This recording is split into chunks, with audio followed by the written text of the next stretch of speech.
सब्जी, गुदगुदे आलू के मक्खन से लदे हुए पराठे। हरियाणा का तो यही चलता है। मनु महाराज भजन करते, करें आहार। आहार कहते जो बाहर से अंदर लिया जाता है उसको आहार कहते।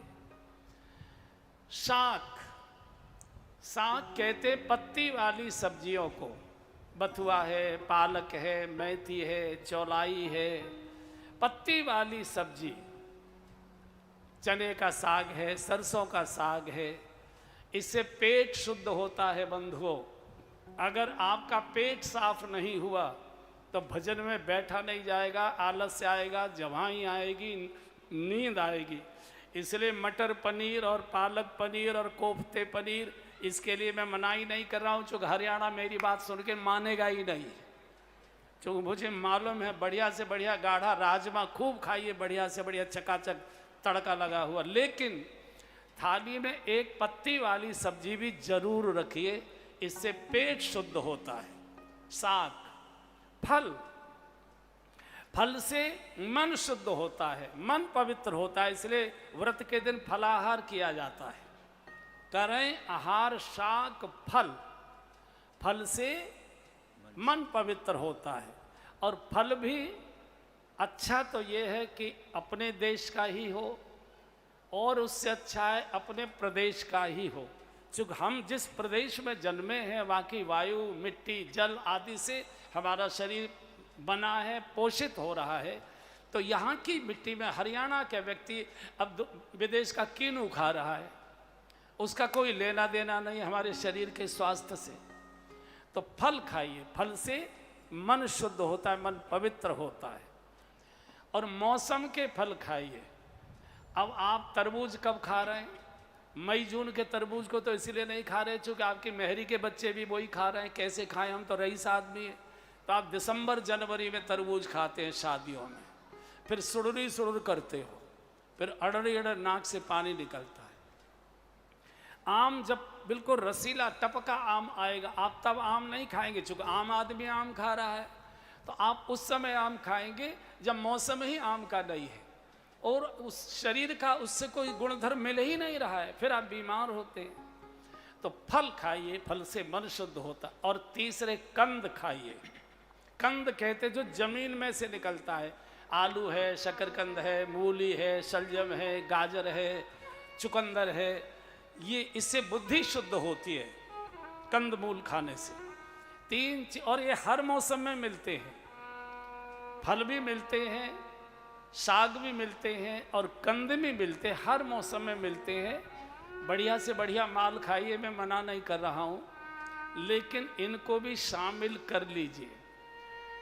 मैं चूँकि मैं आध्यात्मिक मंच पर बैठा हूँ, पूज्य स्वामी जी महाराज के चरणों में बैठा हूँ, इसलिए मैं आध्यात्मिक की भी चर्चा करूँगा।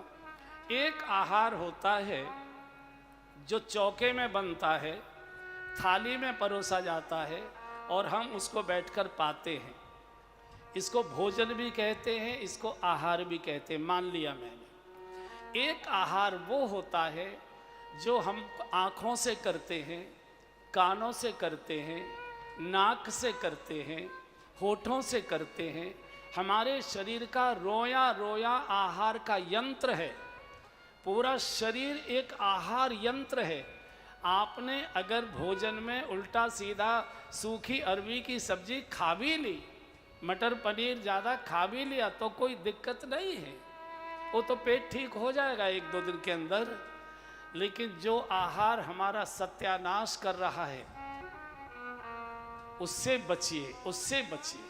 थाली का भोजन केवल 1-2 दिन पेट गुड़गुड़ाएगा, इससे ज़्यादा नहीं करेंगे।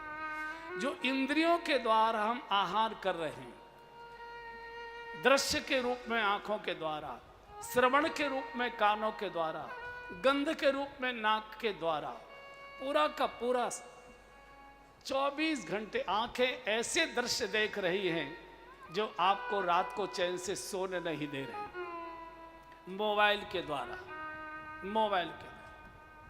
संगीत के द्वारा, टीवी के द्वारा। बंधुओं, पीढ़ियों का सत्यानाश हो रहा है।